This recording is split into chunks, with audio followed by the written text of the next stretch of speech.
So this two-legged tie against Inter is the perfect example of their absolute versatility. And let's start with the first leg, because they put 3 goals past Inter Milan, who have conceded the second least amount of goals in the Champions League so far. They played this game at an incredibly high tempo and forced Inter into all sorts of mistakes. Like, this is a clip of them just pressing the absolute life out of Inter, going entirely man for man all over the pitch and forcing what is an incredibly dumb pass straight into their midfielder, Sondre Fett. They break into the box quickly and effectively, and it's a brilliant finish from their star man Jens Petter Hauge.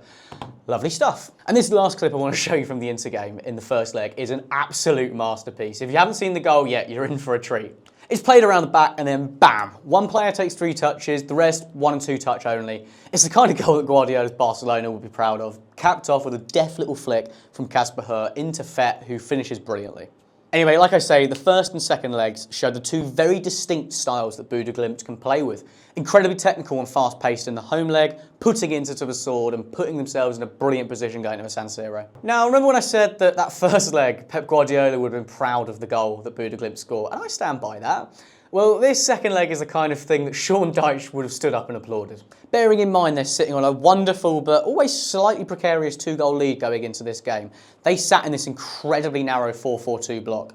Again, it's nothing fancy, but it didn't need to be. It was suffocating and immensely narrow, and it allowed space down these channels here for crosses, banking on their numerical advantage in the middle to win the ball and clear it, and by God did they. This here is all the crosses from both teams in that game. I've added Bodø's up here just to show you the stark comparison of styles in this game, because every single Inter attack was coming down this left and right hand side, largely from both wing backs, and Bodø were able to create a vacuum in the middle that just allowed absolutely no space for Inter to play. Now, they frustrated the absolute life out of Inter Milan, but they got into half-time at 0-0, and the second half really opened up for them attacking-wise, and they were able to show much of their good play from that first leg. But something as innocuous as an opposition throw-in right down by their touchline allowed them to apply their press perfectly.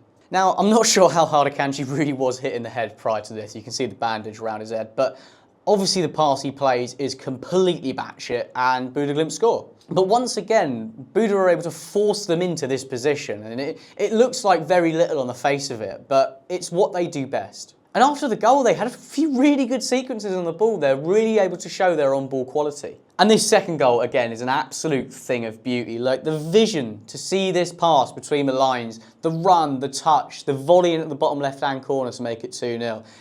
It's class, isn't it? And it's this idea of not just having possession for possession's sake that really sets Bodø Glimt apart.